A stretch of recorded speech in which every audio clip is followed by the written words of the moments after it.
Many thanks for joining us on the afternoon edition here on ASO TV, where we dig deep into the headlines to analyze stories that are relevant to you. My name is Joy Asonye. Today we'll be discussing so much. After several weeks of campaigns, intrigues, and drama, political parties are holding their primaries. And in fact, the two popular political parties in Nigeria, the All Progressive Congress and the People's Democratic Party, are at the moment simultaneously holding their primaries across the nation. But what is the need for the Nigerian youth and these elections? How should they comport themselves during these elections? That's what we'll be discussing, as we'll be joined by Emiowele Theophilus Osezwe, the diaspora chairman of the New Nigeria Youth Alliance. He's going to connect with us via Zoom, via Skype rather, as he's in Berlin, Germany right now. Would also connect with Comrade Duke Alamboye, National Secretary, Nigeria Youth Organization, who is in Rivers State, Port Harcourt, to give us an update as to how the primaries are going, especially with the Supreme Court ruling of former Transport Minister Amechi's bid to stop the probe for the alleged 96 billion naira fraud. We would connect with all our guests after this short break, so stay with us. We'll be right back.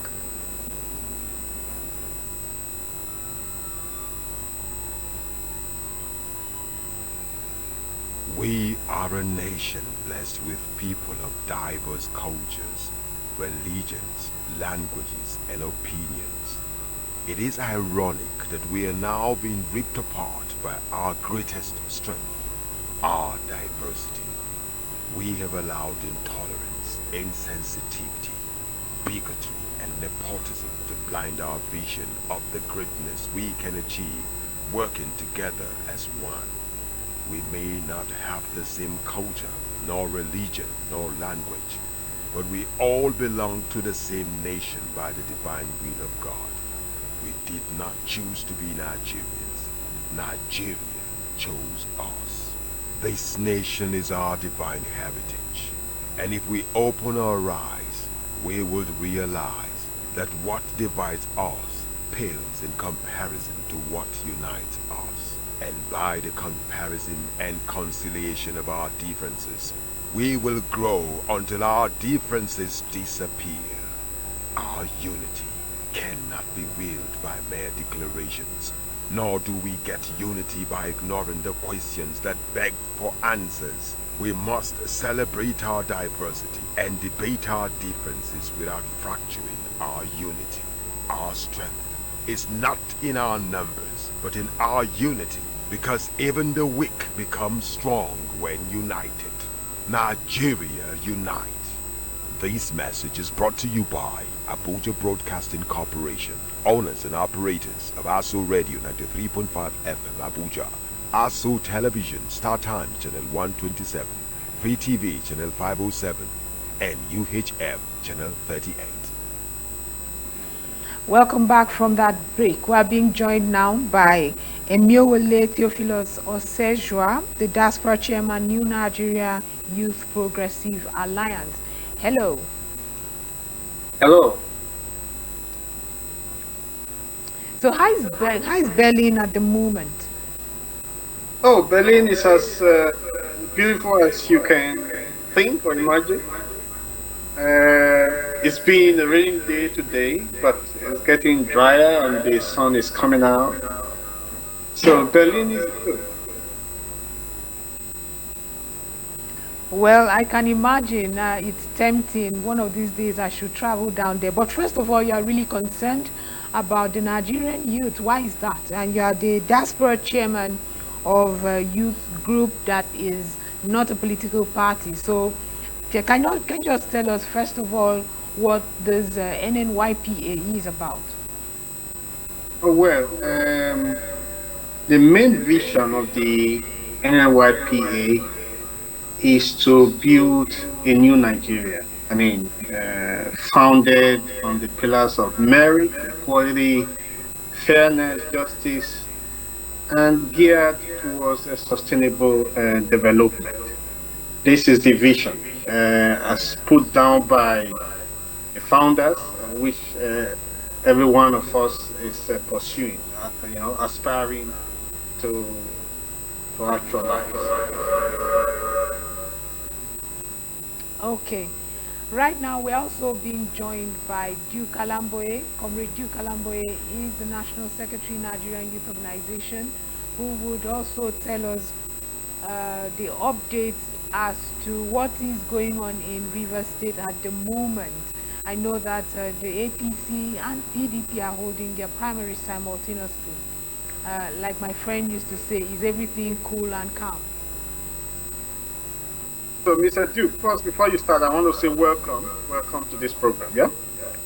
Thank you very much, my comrades back abroad. Thank you very much, Joy. It's a pleasure being part of this conversation for today.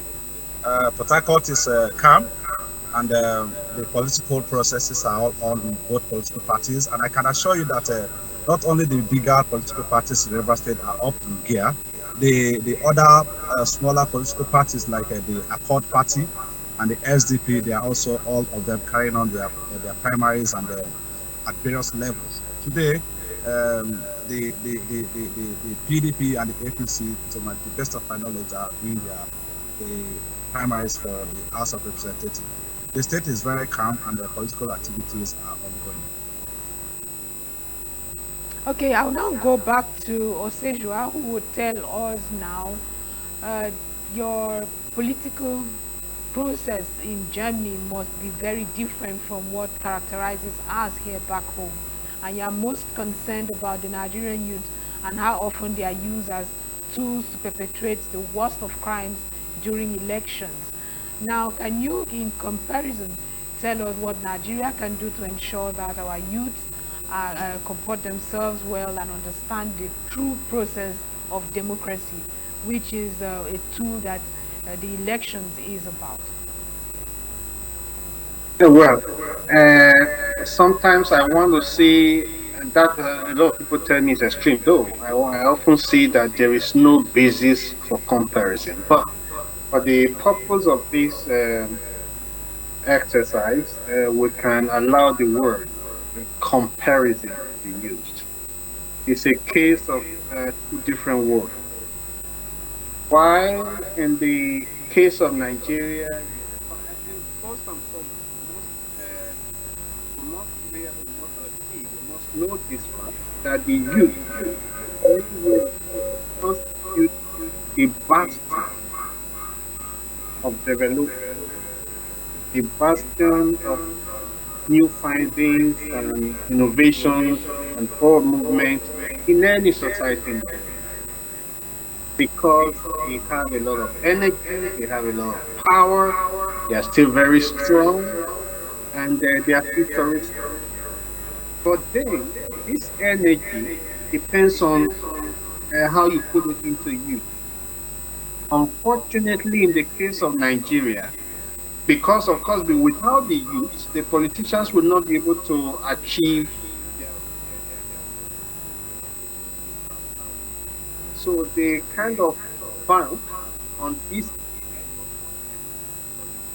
of the youth to get to where they're going. Unfortunately, at the time they get there and start to engage in their corruptive practices, it falls back again to the youths who have assisted. Like right now, they are the ones seeing. I've seen clips on the internet and on the social media. They are the ones shouting praises against the politicians. But if you just start posing with Germany, it's a far cry. The youths of this country, the country has developed a stage where nobody can use the youths for political purpose. And the youth of this country are becoming positively innovative in the sense that if you look at the last European election, it was very clear that their intervention made some positive things. two political parties, the Green Party, which is the environmental party, and the FDP, they call them the Free Democrats. If you look at the percentage of voters for the Greens, 34%, as against about 8%, 34% of the youth voted.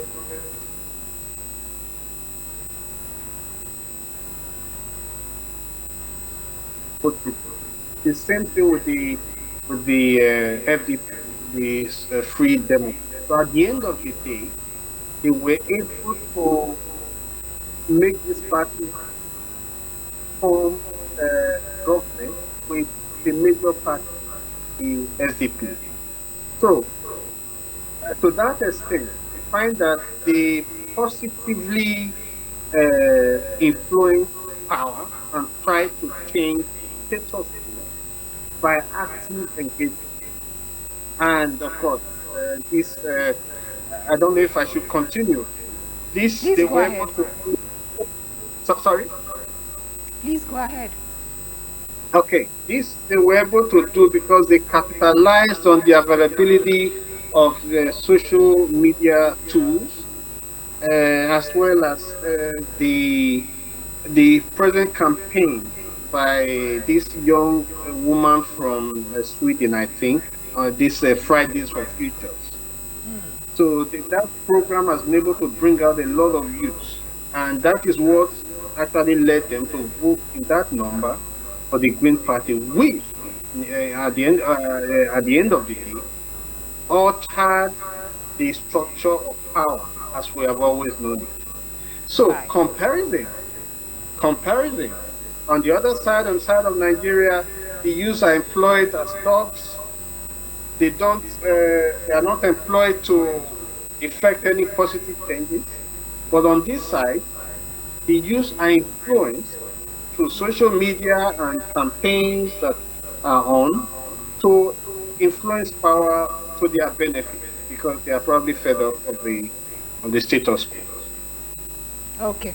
Now, Comrade Duke Alamboye, you are a youth leader. I'm sure you are watching and listening with dismay, or rather watching with nostalgia as to where Nigerian youth used to be and how we can get there. If you have to look at where we are at the moment, where young people are used as a for campaigns, and that's it, we do not seem to have the influence to exert enough to participate more. We just saw some results that came out. We expected more youths, and we are not seeing that.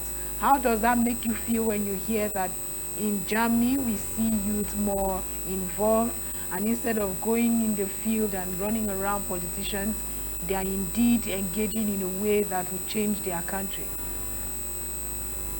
First of all, Joy, I want to completely disagree with you.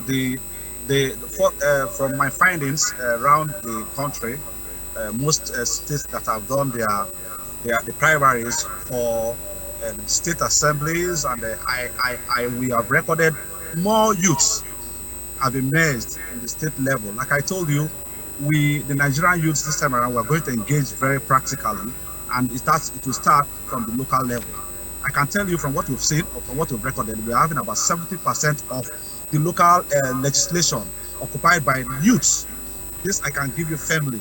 And to my brother back abroad, yes, in time past, we've seen the Nigerian youth used as tools to violate political processes and all the vices associated with politics. But modern politics are set in, and I'm sure Nigerian youths are really engaging themselves in the practice of modern political activities.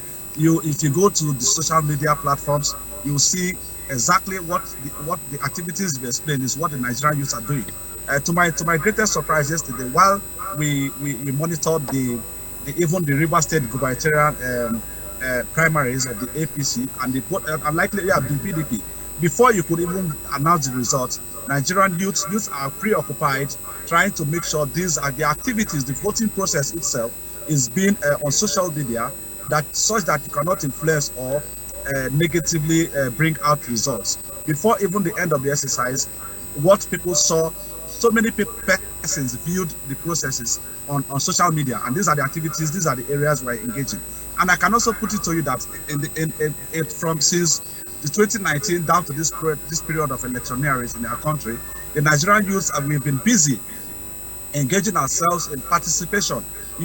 Nobody can record in full measures where Nigerian youths in this process, even the primaries, have engaged in maybe running away with ballot papers. Those things are things of the past. You could bear with me and witness with me that all the primaries that have been done in the political parties are peaceful, and that is because of the resolve the Nigerian youths have had that they can never be used as political tools, rather will be engaged in the process. And that is why you've seen all of us travel down to our states, to our various LGAs, participating practically in the first process, which is primaries, that will produce reasonable and more concerned leaders for the positions for contest. You can see that this time around we're not joking. It's been ethic, it's been challenging, but we've been there at the forefront of the political parties, ensuring that even places that our eyes cannot reach, our participation is actually speaking loud. There is no record so far. Joy, I can challenge you, there is no record so far that in any state there has been violence during the primaries, and this is the culture, this is the practice we're going to take down to the presidential primaries that is coming on Saturday, that's tomorrow, and the next tomorrow for the APC. This is what we vow to do, and we are very resolute. We've not endorsed any candidate at any level, mostly at the presidential level, and that is because we want to keenly check out the personalities that the political parties will place on to our bearing for presidential positions, so that is when you will see the Nigerian youth come out and take their positions. But if you've been listening to the news, you would know at this moment that 4 PDP delegates were murdered in Niger State. In fact, in Taraba State, as we speak, APC primaries have been suspended. But let's move away from that for a moment. Yes, Joy. When I say,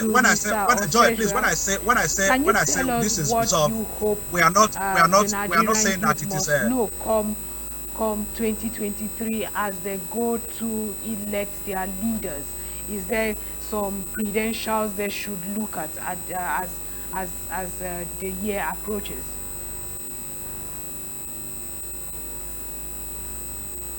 Is that question directed to me? It's directed to Mr. Theophilus Osejua. Oh, I mean, there was this exchange between you and Mr. Secretary, so I didn't quite. I mean, I didn't quite get that. Could you please repeat? What I was saying is, as 2023 general elections approaches, what do you want the Nigerian youth to do when it comes to choosing their leaders for the next administration? How should they comport themselves? What should they look out for as the election year comes along? Well, first, could I get your name again? I want to address you by your name, Mr. Secretary. Yes, Duke Alamboye. Okay, Mr. Duke Alamboye. First, I want to say that your comment is a very positive note. And of course, it makes me happy, and I think it will make every Nigerian happy, that the Nigerian youths are waking up, and that they cannot be used anymore as tools. Although the moderator did intervene to say, well, I also read some negative news on the social media and so on. So, somebody was killed in a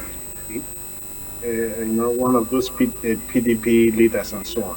But on the whole, your report is very positive, and of course it makes me happy, I would say, because this is what we are all for, what we'll be fighting for.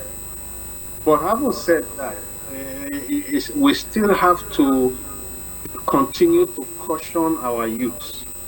They need to be wise. They need to know who their friends are and who their enemies are. They need to draw from experience. It's always been the case that these politicians come, throw a few naira around, promise them one or two things, and once they grab power, they forget them and they loot the treasuries. Social amenities suffer,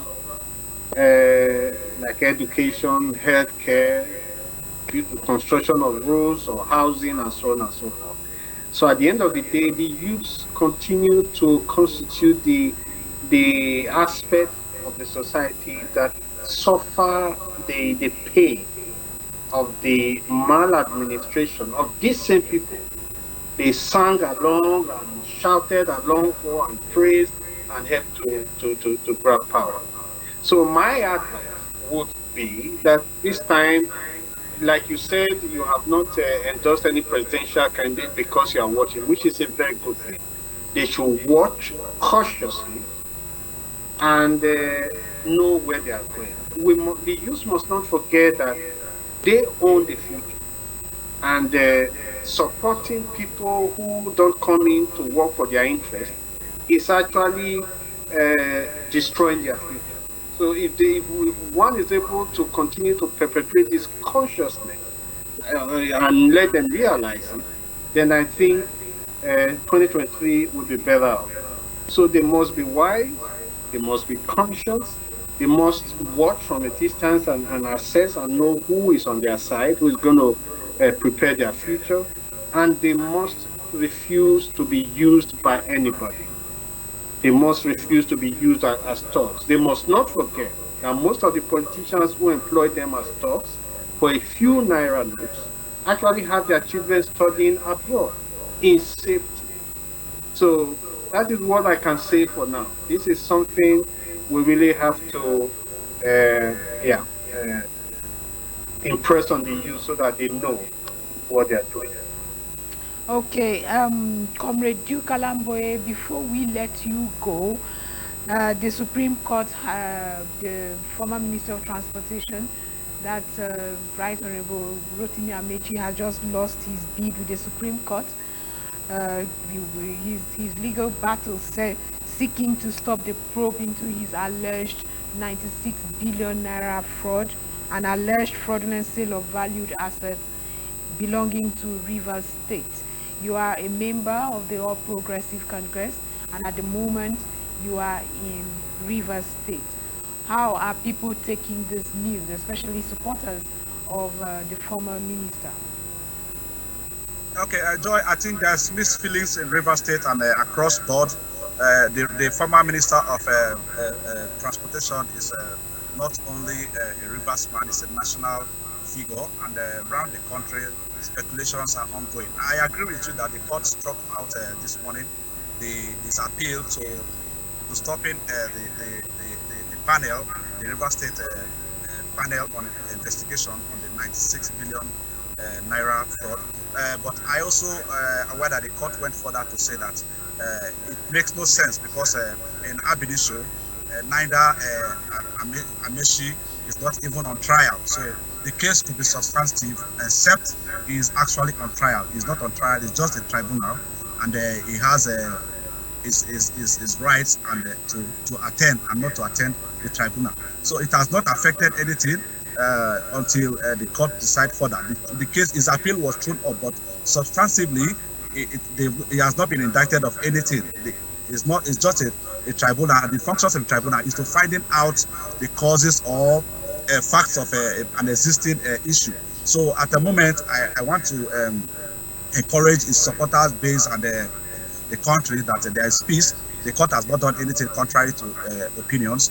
He is still in the race, and possibly, if God be by his side, Sunday is blessed to be the candidate of the APC, then we think that's one youthful aspirant we are looking at, that we feel that he has the capacity to be the president of our country. So I think there is no alarm, there's no cause for alarm. This coming to the fore at this moment would mar his ambition, and his supporters would now start to think this is one of the issues. This is one of the issues we're having with that much money. Is he worthy to be our president? Yeah, this is one of the issues we are having with the political, like my brother there said, the political gladiators. They always have a means or a way of manipulating the political process. I wonder why this could come by this time, but I don't want to politicize it. I want to look at the side of fairness. Whatever time anybody wants to bring up a case is normal, but to a very fact, I'm telling you that it has nothing to mar his political ambition. He is firm, his team is firm, and they are following up the case as good as they can follow it up. And I think for now, it has no influence on his political ambition. He's still on track and going forward in his ambition. Okay, thank you so much, Comrade Duke Alamboye, National Secretary, Nigerian Youth Organization, for your time and your update on what's going on in Rivers State. We're going on a short break. When we return, we would ask Thank you very much. Mr. Emiowole Theophilus what he thinks the Nigerian youth would do when they are approached with monies and they have to pick who gives them monies and who doesn't, and should they pick who. We'll be back after this. Stay with us.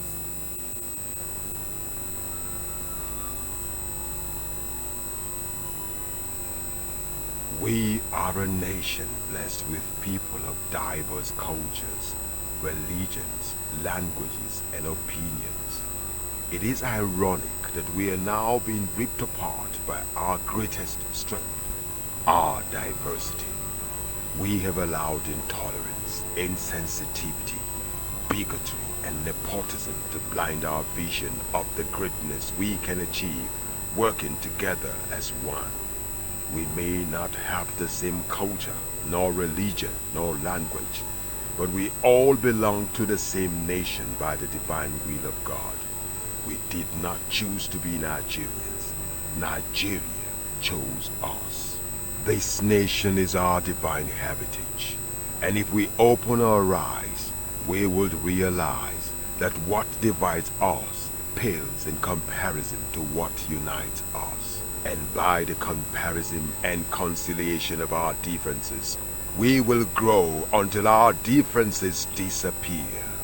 Our unity cannot be willed by mere declarations, nor do we get unity by ignoring the questions that beg for answers. We must celebrate our diversity and debate our differences without fracturing our unity. Our strength is not in our numbers, but in our unity, because even the weak become strong when united. Nigeria unite. This message is brought to you by Abuja Broadcasting Corporation, owners and operators of ASO Radio 93.5 FM Abuja, ASO Television Star Times Channel 127, Free TV Channel 507, and UHF Channel 38. Welcome back from that short break. If you're just joining us, this is the afternoon edition here on ASO TV, where we've been discussing Nigerian youth and the 2023 elections. We've been discussing this with Comrade Duke Alamboye, who has to go right now, but we still have Mr. Emiowole Theophilus Osejwa, the diaspora chairman, New Nigeria Youth Progressive Alliance, who's reaching us now from Berlin, Germany. Mr. Osejwa, there's this argument. I mean, Nigerian youths are said to be hungry at the moment, and when they are approached with monies from the political parties, should they take it and vote their conscience, or should they leave it and say no to those monies while they are hungry?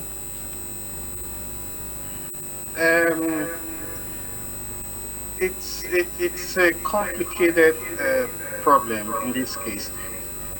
The level of poverty in the country is extremely high, but at the same time, it's not a basis to collaborate in corruption.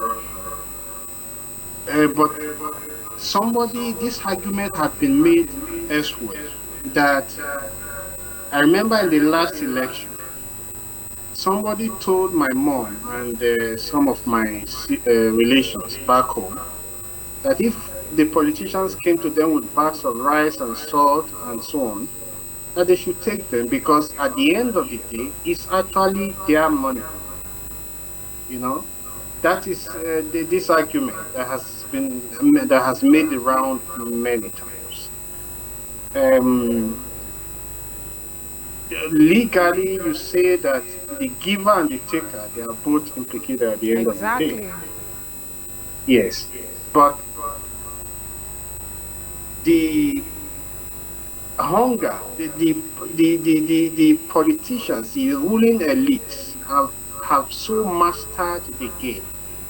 The whole essence is to impoverish the society more and more so that they will have no power to oppose them.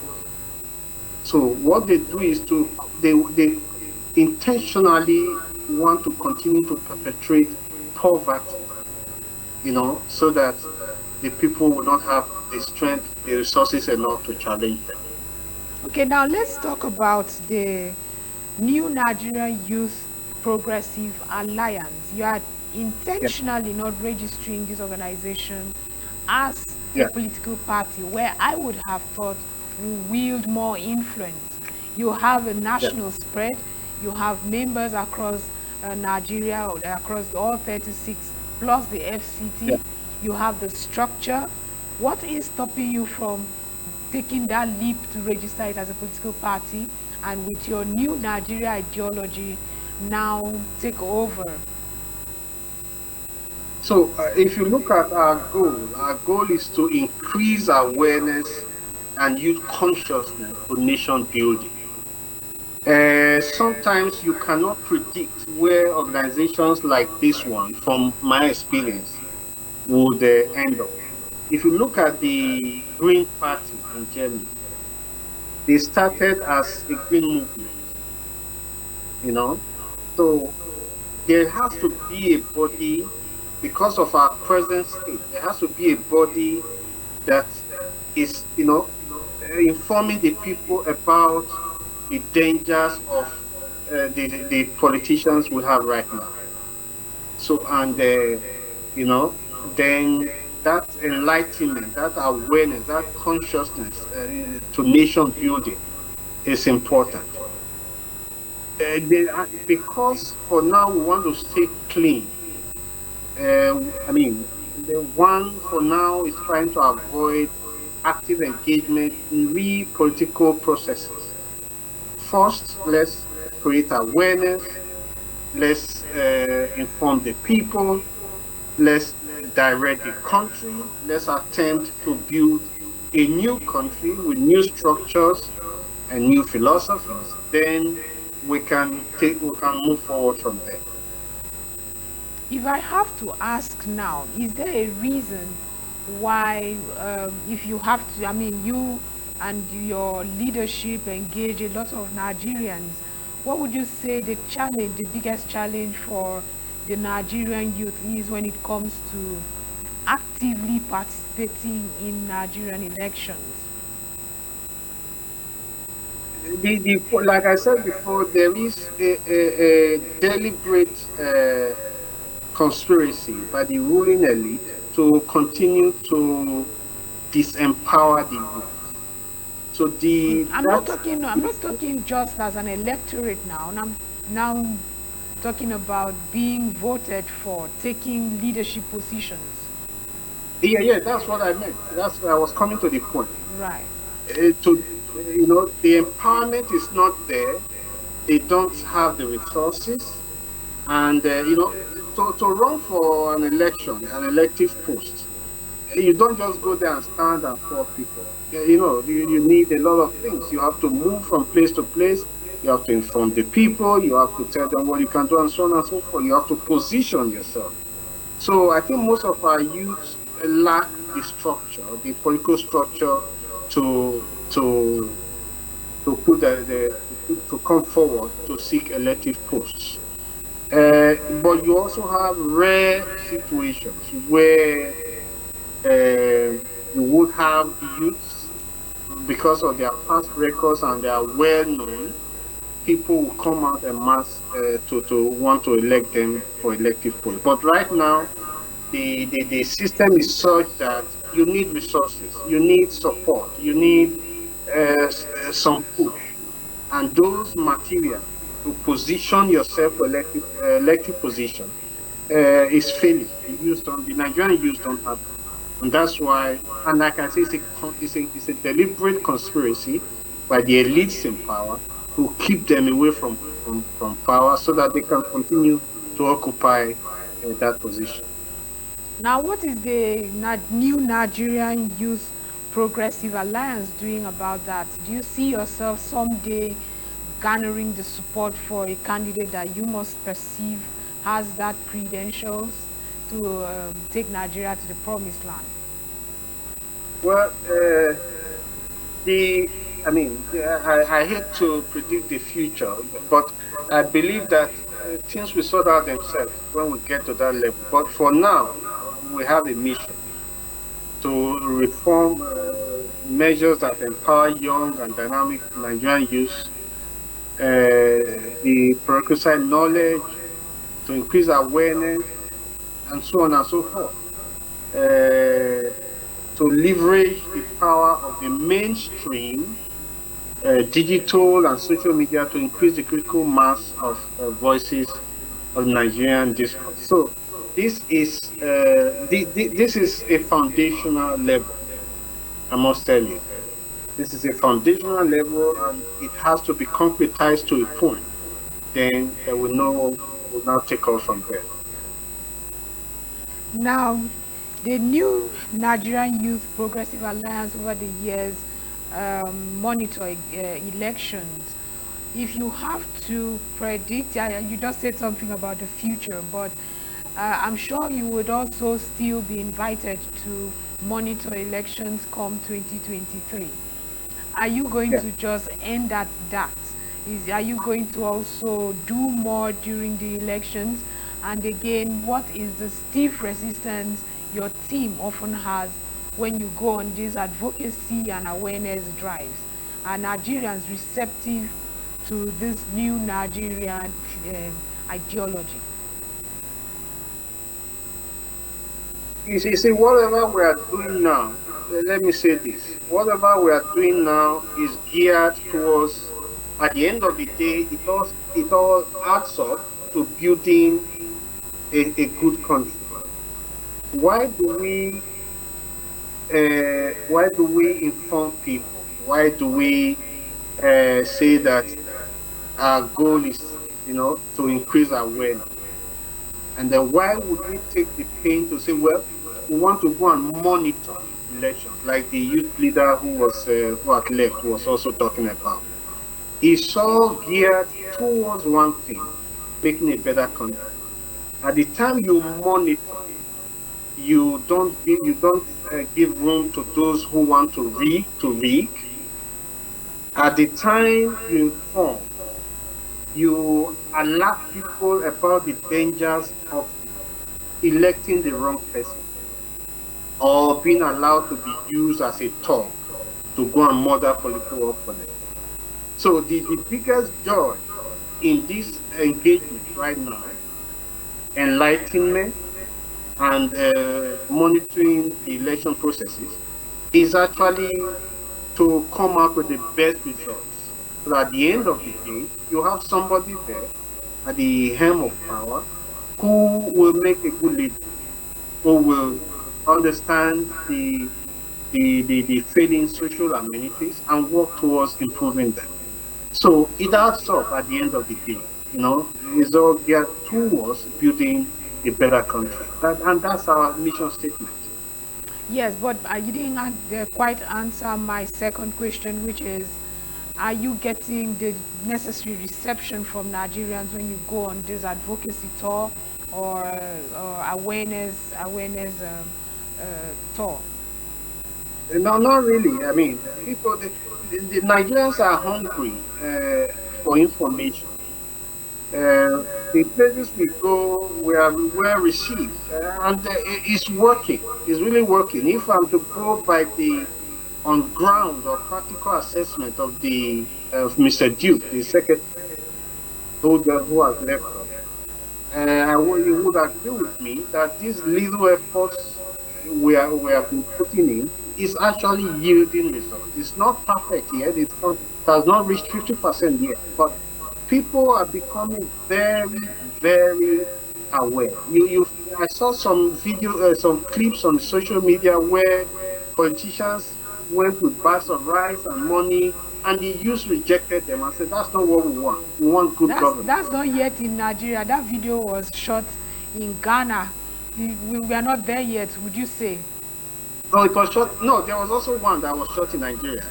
Okay, then I haven't seen that one. The one I yes, saw was I Ghanaian would youths rejecting the truck of rice that politicians yes. sent to them. Well, I will look for it and let you know of it. Yeah, but on the whole, that's the kind of thing. But from what the Mr. Duke said, you would agree with me that it's all, you know, the addition, coming to the addition, coming rounding up of number of what of the little effort we are making, and that gives one great joy. That's the whole essence of this whole exercise. So before I let you go, what is your advice for some youths who are no longer interested in the whole political process?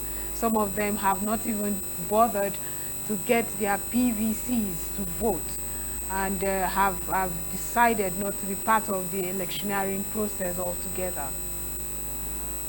So I can understand after many years of disillusionment, disappointment, the same circle. I can imagine that some of our youth have lost hope, and they say, "Well, I don't. Why should I go and vote when my vote might not even matter?" Then I also see that. But you see, and this is where we are very important. This is where the NNYP is. This is where we are very, very important. This is where we actually come in. This is why we are not actually for now talking of a political party involvement, but to create the awareness and the consciousness and to pass out the information, to let people know that, especially the youths, that don't give up hope. Don't give up hope. Let's pursue this awareness spirit. Go get your PVC cards. Go and vote. Things are changing. We must participate if we are to change our country. So, despite the disillusionment, despite the disappointment, despite the failures that were recorded in history, we still have to keep hope alive. And that is my message to the youth today. Keep hope alive. Don't be disappointed. Don't abandon the stage for the old elites who keep robbing us and increasing our poverty. But let's keep hope alive. Let's do what we are supposed to do. Get our cards, go and cast our votes, and elect the right people. That's what we're doing.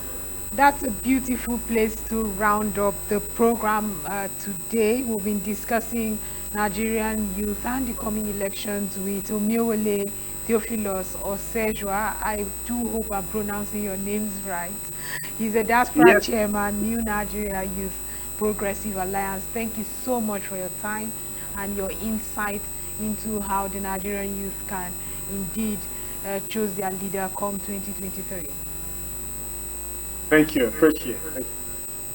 Yes, this is where we draw the curtains on the afternoon edition this beautiful weekend. Have a wonderful weekend as we meet again Tuesday next week. Have a wonderful day.